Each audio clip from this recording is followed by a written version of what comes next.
Dewa Perang Ye Shikai. Bab 411. Setelah meluruskan badan mobil, Aston Martin milik Ye Shikai telah sepenuhnya menghalangi jalan Wang Hai untuk menyalip. Bagaimanapun, dia adalah seorang playboy dan pada akhirnya bukan tandingan Ye Shikai.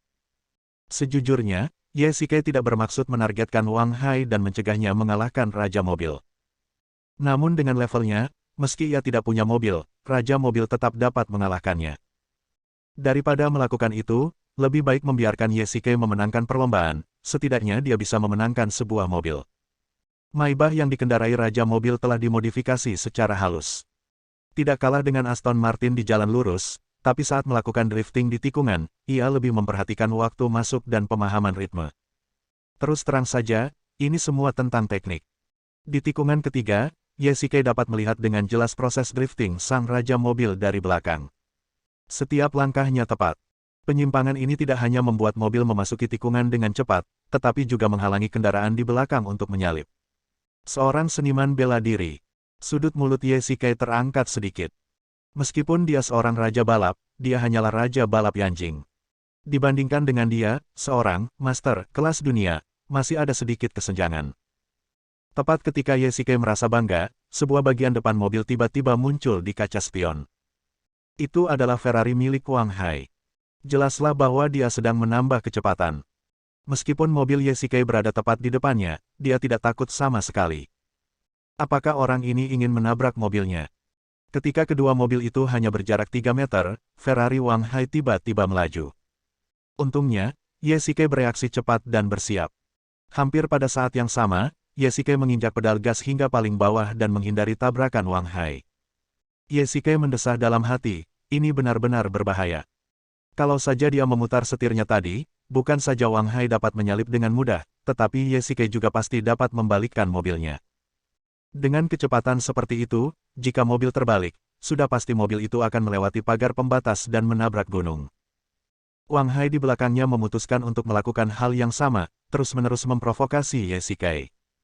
"Elena, bagaimana keadaan di sana?" Ye Shikai berkata melalui headset Bluetooth. "Orang itu ingin terus menabrak, tetapi saya menghentikannya." Nada bicara Elena sedikit tidak senang. Meski ia mempertahankan posisi keempat, ia agak tidak senang karena bagian belakang mobilnya hancur. Tetapi sekali lagi, mengapa orang ini jatuh begitu keras? Itu hanya perlombaan. Mungkinkah Wang Hai berkonspirasi dengan orang-orang di toilet itu? Ye Shikai mendesah diam-diam. Kalau saja Elena tidak menelepon waktu itu, dia pasti sudah mendengar semuanya. "Bagaimana denganmu?" Elena bertanya. "Pemuda tampan bernama Wang Hai itu juga menabrakku dari belakang, tapi aku tidak membiarkan dia memukulku. Sialan, itu mobil kesukaanku." Bahkan melalui headphone, Ye Shikai bisa merasakan kemarahan Elena. Maybach milik Raja Mobil pasti mahal harganya. Ye Shikai tersenyum licik dan berkata dengan ringan. "Yah, lagi pula itu lebih mahal daripada punyaku. Bagaimana kalau aku memenangkannya untukmu?" "Apakah ini benar?" Elena tidak dapat mempercayainya. Kata-kata seorang pria sejati sama berharganya dengan emas. Tepat saat Ye Shikai selesai berbicara, dia melihat Wang Hai di belakangnya menabrak mobil lagi. Wang Hai mengemudikan mobilnya dengan sangat kencang, seakan-akan ingin menjatuhkan Ye Shikai dengan satu tarikan napas. Tikungan keempat sudah dekat, tetapi kecepatan Wang Hai tidak berkurang, malah bertambah dan dia tidak menunjukkan niat untuk terjebak di tikungan itu. Dia akan jatuh. Kalau mobilnya ditabrak dari samping waktu lagi drifting, tamat deh pokoknya. Apakah Wang Hai sebegitu gilanya? Ye Shikai hanya bisa menghela nafas. Bagaimana mungkin dia, seorang playboy, berani melakukan hal seperti itu? Ye Shikai tiba-tiba memutar kemudi. Karena Wang Hai ingin memainkannya dengan cara ini, tidak perlu bersikap sopan. Raja Mobil Maybach memasuki tikungan lebih dulu, tetapi Ye Shikai sedikit lebih awal. Bagian depan mobil Wang Hai hanya berjarak beberapa meter dari sisi mobil Ye Shikai, dan tiba dalam sekejap. Sekarang, sambil menginjak pedal gas, Ye Shikai memutar setir dengan tajam dan berhasil menyelesaikan bagian terakhir dari drifting. Namun, bagian depan mobil Wang Hai menyerempet bagian belakang mobil Ye Shikai, hanya beberapa inci jauhnya. Ye Shikai diam-diam mengulurkan tangannya keluar jendela dan mengangkat jari tengahnya. Mustahil bagi Wang Hai untuk lolos tanpa cedera pada kecepatan ini. Entah dia mengerem atau berbelok tajam, dia akan kehilangan kendali. Benar saja, meskipun ia mengerem tepat waktu, Ferrari-nya tetap menabrak pagar pembatas. Untungnya, tidak jatuh. Ledakan. Dengan suara keras, warga yang tinggal di kaki gunung juga mengetahui situasi ini melalui siaran langsung dan sangat terkejut. Apa? Tuan Muda Wang mengalami kecelakaan mobil. Apakah akan ada masalah? Orang-orang di kaki gunung membicarakannya, tetapi Ye tidak peduli sama sekali. Wang Hai telah mendatangkan hal ini pada dirinya sendiri dan dia memang pantas menerimanya. Selain itu, tim penyelamat dari klub Tianshan akan segera tiba dan tidak akan terjadi apa-apa pada Wang Hai. Sekarang satu-satunya yang tersisa di depannya adalah Raja Mobil, dan pemenang akhirnya akan berada di antara keduanya. Setelah melewati tikungan kelima dan keenam secara berurutan, Raja Pembalap memimpin dengan sedikit keunggulan. Hanya tersisa tikungan terakhir dari 7 tikungan tajam, lalu ada lari cepat singkat. Orang-orang di kaki gunung menatap pintu keluar, ingin melihatnya sekilas. Saya mengetahui bahwa pengemudi Maserati itu mengenal Wang Hai. Tiba-tiba, suara Elena terdengar dari headset, dia mampir ke Wang Hai dan menyelamatkannya. Aku sudah menebaknya sejak lama. Ye berkata dengan ringan. Untuk bisa menggunakan cara tercela seperti itu secara diam-diam, mereka pasti sekelompok orang. Apakah Wang Hairen baik-baik saja? Ye bertanya. Tidak apa-apa, orang itu beruntung, dia bahkan tidak tergores sedikit pun, dan telah dibawa turun gunung oleh tim penyelamat. Kata Elena dengan nada meremehkan. Dia berharap bisa melepas kantung udara dari mobil Wang Hai dan membiarkannya meninggal dalam kecelakaan mobil. Aku katakan padamu, jika kau kalah, kau harus memberiku ganti rugi yang sama persis. Elena tidak punya tempat untuk melampiaskan amarahnya, jadi dia hanya bisa mencari Ye untuk menenangkan diri. Sepertinya kau membawaku ke sini untuk balapan. Ye mengeluh. Aku tidak peduli, kau harus memberiku kompensasi, kalau tidak aku akan memberitahu Presiden Su bahwa kau datang ke sini untuk bertanding. Melihat intimidasi tidak berhasil, Elena hanya bisa mengancam. Mengapa kau mencampur adukkan antara benar dan salah? Jelas kaulah yang membawaku ke sini. Ye juga tidak berdaya. Tidak peduli apakah dia orang Tionghoa atau orang asing, selama dia seorang wanita, dia akan bertindak tidak masuk akal dan bertindak seperti bajingan. Itu tergantung pada apakah Presiden Su mempercayaimu. Setelah Elena selesai berbicara, dia melepas headphone-nya. Giliran terakhir adalah kunci untuk menentukan kemenangan atau kekalahan. Jika semua orang diurutkan dari yang tertinggi hingga yang terendah berdasarkan tingkat ketegangannya, maka akan seperti ini, Raja Pengemudi berada di urutan pertama, Elena di urutan kedua, kerumunan di kaki gunung di urutan ketiga, dan yang terakhir adalah Ye. Dalam menghadapi kekuatan absolut, semua keterampilan rentan. Ye memberinya 2 kesempatan karena dia seorang wanita, tetapi sekarang adalah saat yang kritis, jadi dia tidak akan membiarkannya pergi. Bab 412. Turun gunung. Tuan Wang, Anda baik-baik saja. Tuan Muda Wang, pelan-pelan saja. Melihat Wang Hai diturunkan oleh tim penyelamat, sekelompok besar pemuda mengelilinginya dan menunjukkan kesopanan mereka. Sebenarnya, Wang Hai tidak terluka sama sekali, paling-paling dia hanya ketakutan, tetapi melihat pemandangan ini, seolah-olah mereka sedang mengawal seorang jenderal. Brengsek, bantu aku mencari tahu siapa orang itu. Wang Hai meneguk airnya, membanting cangkir ke tanah, dan mengumpat dengan keras. Ya, Tuan Muda kedua. Pengawal di sampingnya mengangguk sebagai jawaban. Sebagai salah satu dari 4 keluarga besar, keluarga Wang juga memiliki fondasi yang dalam. Mereka juga memiliki praktisi terlatih yang secara khusus digunakan untuk melindungi keturunan langsung mereka dan melakukan tugas-tugas khusus. Misalnya, pengawal di samping Wang Hai adalah seorang praktisi dengan kekuatan luar biasa. Hai, Tuan Wang, bagaimana lukamu? Pada saat ini, manajer Chen dari Tianshan Club datang. Melihat penampilan Wang Hai, dia sedikit terkejut dan bergegas maju untuk menyambutnya. Manajer Chen, Tuan Muda saya baru saja mendapat masalah. Bukankah seharusnya klub Anda memberikan penjelasan? Kata pengawal di samping lebih dulu. Haha, Tuan Wang, ngebut itu sendiri berbahaya sampai batas tertentu. Selain itu, mungkin Anda melakukan beberapa kesalahan saat mengemudi. Manajer Chen tersenyum kecut.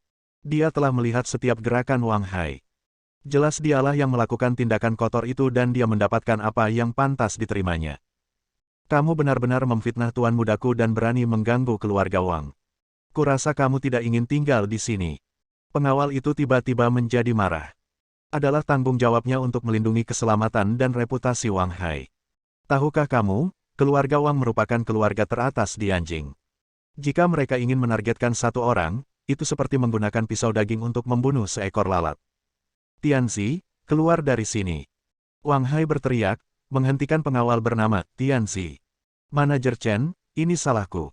Aku ceroboh saat mengemudi. Yang mengejutkan semua orang, Wang Hai benar-benar menyerah. Di Anjing, Wang Hai adalah seorang playboy yang terkenal. Dia bertindak seperti anak manja, dan mengandalkan latar belakang keluarganya yang terkemuka, tidak ada seorang pun yang berani menentangnya. Meskipun Wang Hai seorang playboy, dia bukan orang bodoh dan dia tahu tentang politik kekuasaan. Klub Tianshan dapat menarik sekelompok besar anak-anak orang kaya dan terlibat dalam olahraga seperti balap drag, yang setidaknya menunjukkan bahwa ada panggung belakang yang kuat di balik klub tersebut. Dikatakan bahwa bos di balik klub tersebut memiliki latar belakang yang kuat dan identitas yang misterius. Sebelum Wang Hai pergi, ayahnya telah memperingatkannya agar tidak menimbulkan masalah dan memprovokasi orang yang tidak seharusnya diprovokasi. Terima kasih atas pengertian Anda, Tuan Wang. Saya akan meminta staf medis untuk segera datang memeriksa Anda. Manajer Chen segera memanggil beberapa dokter dan perawat. Tidak, ini hanya luka kecil. Aku tidak selemah itu. Wang Hai melambaikan tangannya dan menolak, lalu mengalihkan pembicaraan, tapi saya ingin melihat siapa pengemudi Aston Martin di depan. Di hadapan banyak orang, tidak apa-apa jika Wang Hai terluka, tetapi dia tidak boleh kehilangan muka. Karena dia tidak bisa menimbulkan masalah bagi Tianshan Club, dia hanya bisa menimbulkan masalah bagi pemilik mobil. Saat itu hampir di tikungan terakhir dan Ye Shikai sudah sangat dekat dengan Raja Pengemudi. Dia tidak berkata sambil lalu bahwa Raja Pembalap adalah yang paling gugup saat ini. Setelah kecelakaan Wang Hai, dia dengan cermat menemukan bahwa Raja Pembalap itu sedikit banyak memiliki kekurangan setiap kali dia berbelok. Entah ia memasuki tikungan terlalu dini atau ia berada di posisi yang salah, yang merupakan hal paling fatal bagi pengemudi. Mungkin karena kecelakaan Wang Hai, atau mungkin karena tekanan Ye Shikai yang tiada henti. Singkatnya, Raja Mobil sudah agak terekspos. Belokan terakhir sudah dekat. 3, 2, 1, sekarang. Ye Shikai membanting setir, dan tetap berada di jalur dalam. Kurva yang awalnya hanya selebar setengah ruang mobil, kini dijejali dua mobil balap. Setengah detik kemudian, badan mobil diluruskan dan Ye Shikai berhasil menyalip dari jalur dalam, unggul setengah mobil di depan. Kedua mobil menginjak pedal gas hampir bersamaan, tetapi Ye Shikai, sebagai seorang praktisi, masih selangkah lebih cepat. Ia memacu kendaraannya dan berlari kencang, dengan cepat menyalip sebuah tempat parkir, lalu memutar setir dan menghalangi Maybach dengan erat. Raja Mobil telah tersalip. Di kaki gunung, banyak sekali pemirsa yang mengetahui berita melalui radio dan mulai membicarakannya. Tentu saja, berita mengejutkan ini juga sampai ke telinga Wang Hai. Tuan muda kedua, lihat. Hentikan mobilnya nanti. Aku ingin melihat siapa yang lebih kuat. Wang Hai memerintahkan Tianzi. Kali ini dia harus memberi pelajaran pada pihak lain dan mendapatkan kembali mukanya. Ya, Tuan muda kedua. Kedua mobil melaju bersamaan dan melakukan sprint terakhir, tetapi menyalip di jalan lurus hampir mustahil, jadi hasilnya tidak mengejutkan. Saat mobil Ye Shikai melewati garis finish, sudut mulutnya sedikit terangkat. Dia memenangkan permainan ini. Mobil Maybach tidak langsung menuruni gunung, melainkan berhenti perlahan di pinggir jalan. Karena penasaran, Ye Shikai tidak terburu-buru menuruni gunung, melainkan memarkir mobilnya di samping Maybach. Sang Raja Mobil keluar dari mobil dan melihat ke samping dengan wajah muram. Ye Shikai melihat lebih dekat dan menemukan bahwa Raja Mobil ini benar-benar berpakaian terlalu terbuka. Apakah dia tidak takut masuk angin kalau memakai ini di malam hari? Melihat halte Aston Martin, Raja Mobil pun berjalan ke sini, tetapi saat Ye Shikai mendorong pintu mobil, Raja Mobil itu tiba-tiba membeku di tempat dengan ekspresi linglung. Ada apa, cantik? Apa menurutmu aku terlalu tampan? Tapi aku sudah punya pacar. Ye Shikai juga sedikit penasaran. Dia menutup pintu mobil, mencondongkan tubuh ke samping, dan berkata dengan nada bercanda. Hehe. Raja C tertawa dua kali, perlahan mengulurkan tangan untuk melepas topeng yang setengah tertutup di wajahnya. Yao Yao, kenapa kamu? Mulut Ye Shikai terbuka membentuk huruf O, cukup besar untuk menelan sebutir telur, dan wajahnya penuh dengan keterkejutan. Wanita di depannya tidak lain adalah Han Ruoyao. Tak heran sosok itu terlihat begitu familiar, tetapi dia tidak dapat mengingatnya sejenak. Han Ruoyao sebenarnya adalah raja mobil. Hehe, Paman, aku tidak menyangka kalau yang bisa mengalahkanku adalah Paman. Han Ruoyao juga terkejut dan gembira, dan dia langsung melemparkan dirinya ke pelukan Ye Shikai. Ahem, karena dia mengenakan rok mini, agar tidak dimanfaatkan oleh siapapun, Ye Shikai hanya bisa memeluk pinggangnya dengan canggung. Bukankah kamu seorang mahasiswa?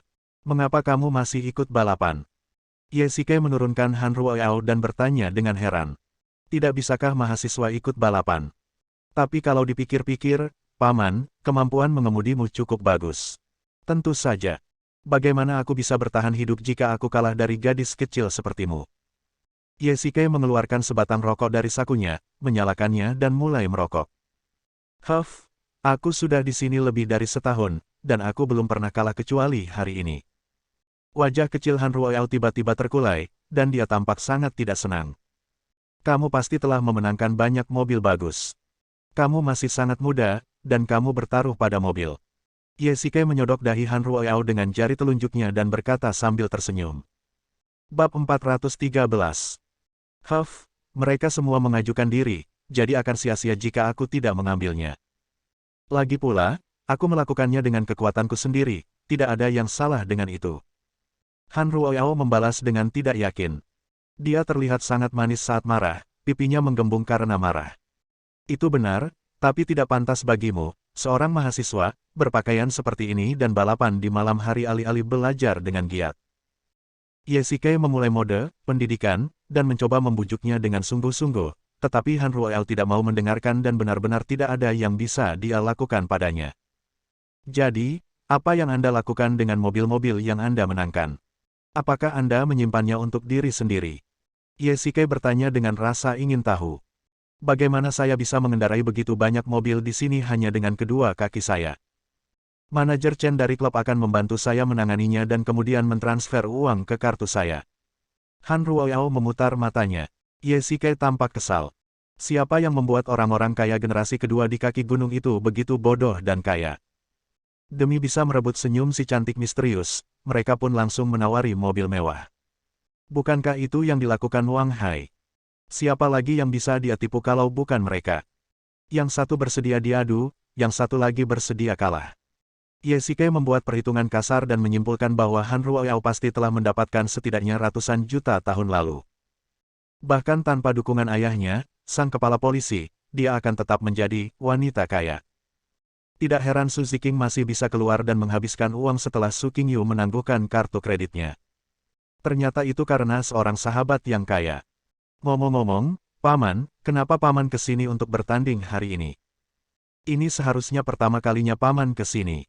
Han Ruoyao bertanya dengan rasa ingin tahu. Seorang teman memperkenalkan saya ke sini.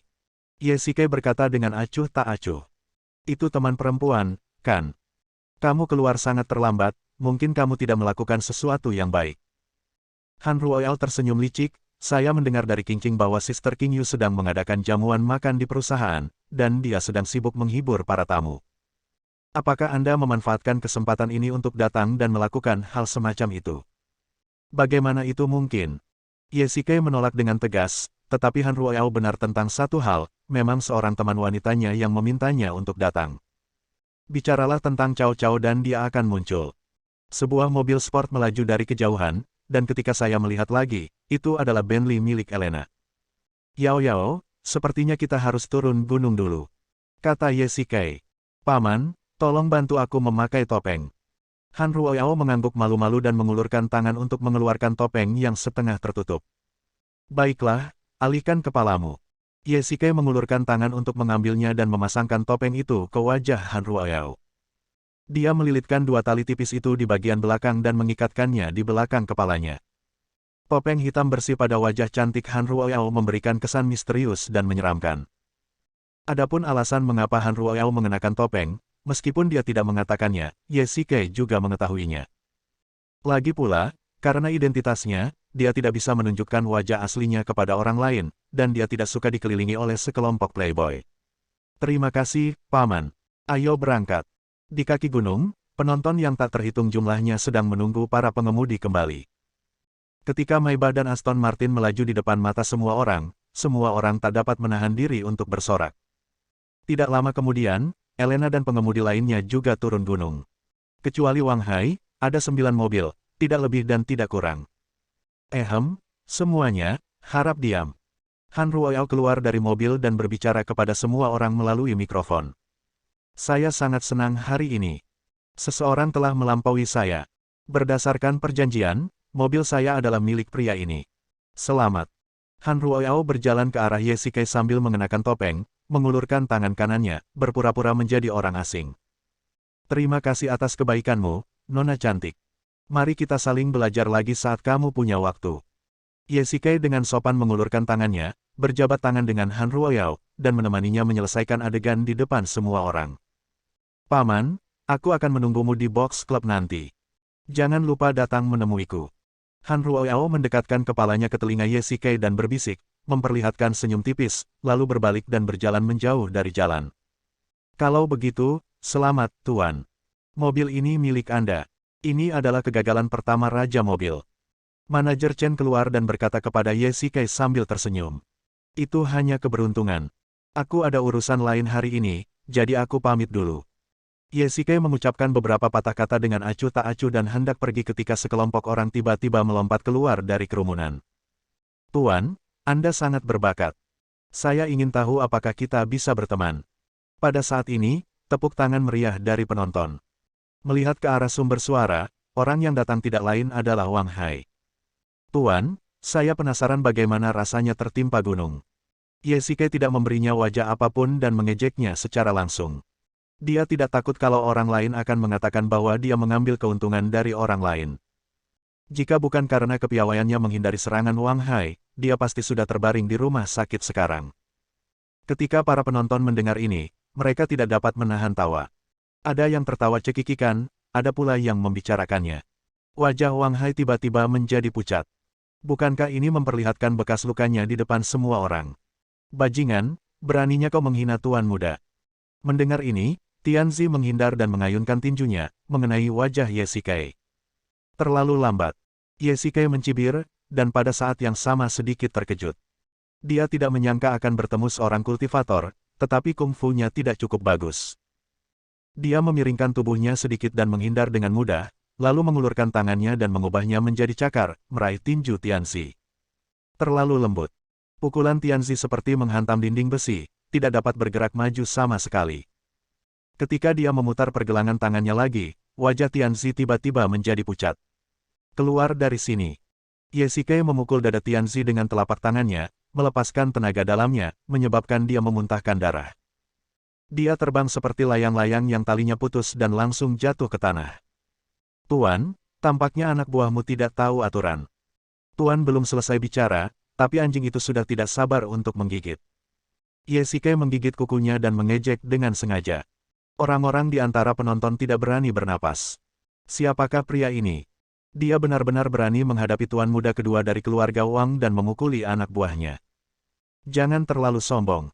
Wajah Wang Hai sedikit serius. Dia tahu betul kekuatan Tianzi. Lebih dari selusin prajurit bukanlah tandingannya, tetapi pemuda di depannya benar-benar melukainya dengan serius hanya dengan satu gerakan. Seorang anak pesolek seperti Wang Hai, jika dia tidak bisa mengalahkan orang lain, dia hanya bisa menggunakan kekayaannya untuk mengancam orang lain. Namun dia tidak pernah menyangka bahwa apa yang paling tidak ditakutkan oleh Ye Shikai adalah latar belakang kekayaannya. Lalu apa yang dapat kau lakukan padaku? Ye Shikai tersenyum tipis dan menatap Wang Hai penuh arti. Tunggu saja aku.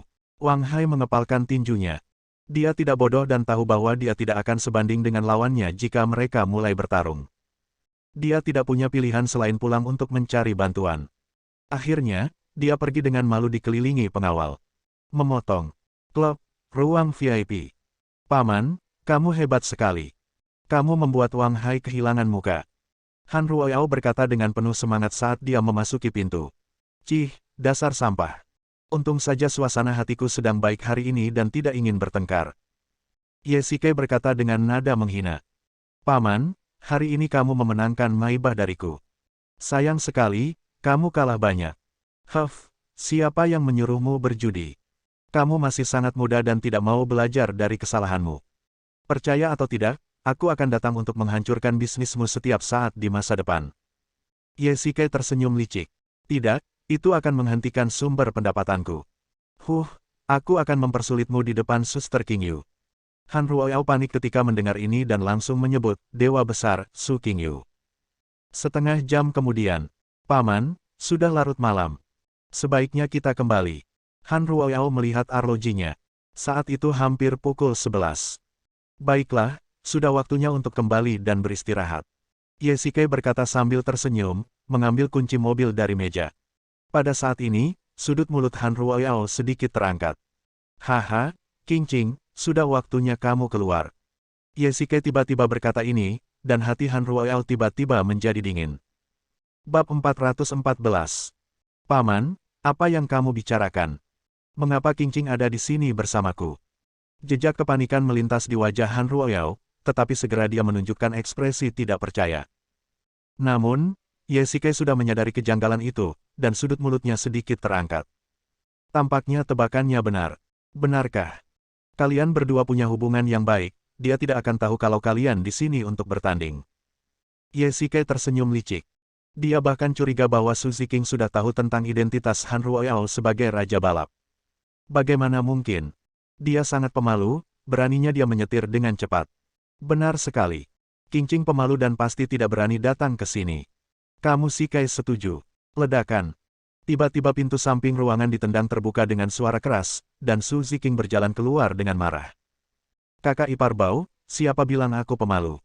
Wajah Han Ruoyao memerah seperti apel, dan dia berharap bisa menemukan celah di tanah untuk merangkak masuk. Nona, Anda benar-benar akan kesal jika memprovokasi orang lain. Qingqing, kamu benar-benar penurut. Ye Shikai juga memiliki kerutan di wajahnya. Dia tidak menyangka Su Ziqing akan bereaksi begitu keras saat mendengar orang lain mengatakan hal buruk tentangnya. Kamu datang ke sini untuk bermain larut malam, apa kamu tidak takut adikmu akan mengetahuinya? Kau juga datang ke sini, bukan? Kita berdua sependapat. Su Ziqing membantah, menolak mengakui kesalahannya. Aku laki-laki. Apa salahnya datang ke sini untuk bermain karena aku bosan? Lagi pula, bukankah adikmu melarangmu keluar malam-malam?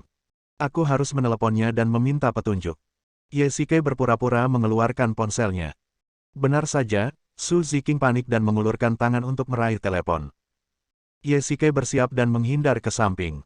Kakak ipar, aku salah. Ayo pulang dan jangan beritahu aku. Pada akhirnya, Su Ziqing yang keras kepala dikalahkan dan menyerah. Mengemudikan Maybach miliknya, Ye Shikai tidak merasakan apa-apa, tetapi Su Ziqing merasa bersemangat. Menurut Han Ruoyao, dia hanya memodifikasi mobil dan tidak mengendarainya berkali-kali, jadi bagian dalam dan luar mobil pada dasarnya baru. Manajer Chen juga menambahkan bahwa Raja Balap tidak pernah mengendarai mobil yang sama dua kali, ia selalu menggantinya setiap waktu. Di klub Tianshan, manajer Chen juga merawat beberapa mobil balap Han Ruoyao, dan dia secara khusus bertanggung jawab atas perawatan dan modifikasinya. Kakak ipar, bagaimana kamu akan menjelaskan mobil ini kepada adikku? Su Ziqing bertanya sambil tersenyum di dalam mobil. Dapat dilihat bahwa dia sangat menyukai mobil ini. Penjelasan apa? Katakan saja yang sebenarnya. Ye Shikai berkata dengan ringan. Sambil berbicara, dia mengeluarkan sebatang rokok dari sakunya, menyalakannya dan mulai merokok. Hei, bukankah kakak iparku sekarang takut pada adikku? Apa kau tidak takut dengan apa yang akan dikatakannya tentangmu? Tidak masalah. Di dalam masyarakat, Su Qingyu telah kembali ke rumah. Begitu jamuan perusahaan berakhir, dia pulang sendirian. Tanpa diduga, Ye Shikai dan Su Ziqing tidak ada di rumah. Banyak hal terjadi di perusahaan hari ini. Meskipun berakhir dengan akhir yang bahagia, dia merasa kesepian di hatinya ketika perjamuan itu berakhir. Duduk sendirian di sofa, dia menunggu dengan tenang. Ledakan. Akhirnya, bersamaan dengan suara pintu terbuka, Su Qingyu perlahan mengangkat kepalanya. Kakak, kamu belum tidur. Su Ziqing menggigil dan berjalan ke ruang tamu dengan langkah kecil. Kemana saja kalian berdua? Su Qingyu melirik Ye Shikai yang berdiri di dekat pintu. Keduanya saling memandang dengan dingin tanpa komunikasi apapun. Ayo pergi. Bermain. Ye Shikai mengabaikan percakapan mereka dan berjalan langsung menuju tangga. Berhenti, kamu mau kemana? Tiba-tiba, Su Qingyu berdiri tiba-tiba dan berteriak pada Ye Shikai. Suaranya begitu keras sehingga Su Ziqing yang berdiri di sampingnya tercengang. Aku sangat lelah. Aku akan tidur di atas dulu. Kita bicarakan besok saja kalau ada sesuatu. Ye berkata dengan dingin, nadanya penuh dengan ketidakpedulian dan kelelahan. Sejak kembali dari kota Hong Kong, mereka berdua telah jatuh ke dalam keadaan perang dingin karena suatu alasan. Ye merasa bingung dengan perubahan sikap Su Qingyu akhir-akhir ini. Apa kesalahannya? Tidak dapat mengetahui mengapa dan tidak dapat memperoleh jawabannya, Ye berhenti memikirkannya. Mengabaikan tatapan dua orang itu, Ye berjalan mendekat tanpa suara, mandi cepat, mematikan lampu, berganti piyama, dan naik ke tempat tidur. Matanya mengantuk, tetapi dia tidak bisa tertidur. Dalam keadaan linglung, Ye seperti berada di ambang batas antara tertidur dan terjaga, setengah tertidur dan setengah terjaga. Tiba-tiba terdengar suara pelan pintu terbuka. Tubuh Ye sedikit gemetar, tetapi dia tidak bangun. Lampu di kamar mandi menyala, dan terdengar suara tetesan air dari dalam. Setengah jam kemudian, lampu padam, dan suara langkah kaki ringan terdengar di telinganya. Merasa sudut selimut terangkat, Ye tahu bahwa Su Qingyu telah datang. Selama setengah jam, tempat tidurnya berguncang beberapa kali. Ye tahu bahwa dia juga gelisah dan tidak bisa tidur. Apakah kamu sedang tidur? Setelah waktu yang lama, Su Qingyu tiba-tiba bertanya. Tengah malam. Tak seorang pun menjawab. Tidak. Kemana kamu pergi hari ini? Kamu pulang sangat larut dan tidak pergi ke pesta perusahaan. Su Qingyu sedikit terkejut. Dia pikir Ye tertidur. Saya tidak ingin pergi ke sana. Di sana kacau dan saya tidak menyukainya. Lalu kamu pergi kemana? Tianshan, aku pergi ke sana untuk bermain saat aku tidak ada kegiatan. Klub surgawi, bukankah itu tempat untuk balapan mobil? Kamu ke sana untuk balapan. Ketika Su Qingyu mendengar ini, nada suaranya jelas berubah. Dalam kesan gadis baik-baik ini, balap mobil adalah olahraga yang sangat berbahaya, dan mereka yang pergi ke sana semuanya adalah playboy. Hanya bermain-main. Ye masih berbicara dengan nada dingin dan acuh tak acuh. Itu sangat berbahaya. Bagaimana kalau terjadi sesuatu? Su Qingyu mulai khawatir. Dia tidak bodoh dan bisa dengan jelas merasakan bahwa Ye sedang emosional. Anda tidak perlu khawatir tentang hal itu. Ye berkata dengan dingin, memunggungi Su Qingyu. Aku sangat lelah. Mari kita istirahat dulu. Kita bisa membicarakannya besok jika ada sesuatu. Keesokan paginya, langit timur mulai pucat dan Ye perlahan terbangun dari mimpinya. Dia mengulurkan tangan dan menyentuh tempat tidur, tetapi tempat tidur itu kosong. Su Qingying telah pergi. Di atas meja makan. Qingqing, apakah kamu melihat adikmu? Ye bertanya pada Su Ziqing sambil makan roti. Adikku pergi ke perusahaan pagi-pagi sekali. Saat dia pergi, matanya masih merah, seperti habis menangis. Aku bertanya padanya apa yang terjadi, tetapi dia mengabaikanku. Su Ziqing menggigit sepotong roti, lalu tiba-tiba mengangkat tangannya dan menempelkan roti itu ke hidung Ye Ia bertanya dengan nada kejam, kakak ipar, apakah kamu menindas adikku lagi? Apa? Qingyu menangis, apa yang terjadi? Bab 415. Grup Tianya. Ye berjalan menuju pintu kantor presiden dengan sedikit gentar. Qingyu menangis dan dia sedih. Apakah dia bertindak terlalu jauh tadi malam? Meskipun dia juga sedikit emosional, bagaimanapun juga, mereka hidup bersama sebagai pasangan, dan mereka tidak bisa bersikap picik. Mereka harus selalu belajar untuk bertoleransi satu sama lain. Terlebih lagi, sebagai seorang pria, bagaimana saya bisa membuat wanita yang saya cintai sedih? Itu hanya wajah. Paling buruknya, saya bisa menyerah saja. Ye menarik napas dalam-dalam dan berencana untuk masuk dan mati dengan berani. Ye apa yang kamu lakukan di sini? Tiba-tiba terdengar suara samar di telinga Ye membuatnya begitu takut hingga tubuhnya menggigil dan pinggangnya hampir kena jahitan. Ketika saya menoleh ke belakang, orang di belakang saya tidak lain adalah sekretaris Zhuang Yan. Nona Zhuang, Anda membuatku takut. Ye menarik napas dalam-dalam dan memutar matanya. Apakah kamu ingin menemukan Presiden Su? Zhuang Yan tersenyum licik, mendekatkan mulutnya ke telinga Ye dan berbisik. Itu istriku. Apa ada yang salah denganku yang mencarinya? Aku memberitahumu secara rahasia. Hari ini aku melihat Presiden Su menangis. Zhuang Yan berkata lembut. Apa? Kamu benar-benar menangis?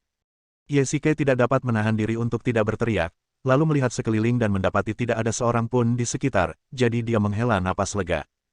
Ya, dia tergeletak di atas meja. Aku melihatnya dan itu membuatku ketakutan. Tidak, Aku harus memeriksanya. Titik. Ye Shikai tidak mengetuk pintu, melainkan mendorongnya hingga terbuka dan masuk. Su Qingyu tengah duduk sendirian di kursi bos, dengan lengan di atas meja dan kepala terbenam di sana. Qingyu, ada apa denganmu? Ye Shikai menutup pintu kantor dan berjalan langsung ke sisinya. Ketika tangannya menyentuh lengan Su Qingyu, dia dapat dengan jelas merasakan lengannya gemetar. Qingyu, maafkan aku. Ini salahku. Aku seharusnya tidak marah padamu. Aku mengakui kesalahanku, oke. Ye Shikai segera meminta maaf setelah melihat ini. Dalam situasi ini, tidak peduli siapa yang benar atau salah, pria itu harus meminta maaf terlebih dahulu. Ucapkan lagi. Tiba-tiba, Su Qingyu mengangkat kepalanya dengan tiba-tiba, matanya merah, dan suaranya dipenuhi air mata. Aku bilang, aku salah, Qingyu, tolong maafkan aku. Melihat itu efektif, Ye Shikai terus meminta maaf. Di mana kesalahanmu? Aku salah. Aku salah. Ye Shikai ragu-ragu. Ya, dia salah. Aku salah. Aku seharusnya tidak marah padamu, dan aku seharusnya tidak mengabaikanmu. Ye Shikai membungkuk dalam-dalam. Seorang pria sejati harusnya mampu membungkuk dan meregang. Itu hanya membungkuk kepada istrinya. Dia tidak akan kehilangan sepotong daging pun. Lalu permintaan maafmu, tidak ada ekspresinya. Su Qingyu cemberut, seolah sedang mengamuk, seperti seorang gadis kecil. Biar aku bantu menghapus air matamu. Ye Shikai segera mengambil serbet dari meja dan dengan lembut menyekat sudut mata Su Qingyu. Tanpa sengaja, Ye Shikai samar-samar mencium aroma dingin. Hei, mengapa air mata ini baunya agak aneh? Qingyu, aku akan mengambilkanmu segelas air. Tunggu sebentar. Ye Shikai memegang serbet di satu tangan dan segelas air di tangan lainnya dan berjalan ke meja kopi. Ye Shikai mengulurkan tangan untuk menuangkan air, tetapi mungkin karena gugup atau tangannya terpeleset, dia secara tidak sengaja menjatuhkan cangkir ke tanah karena panik.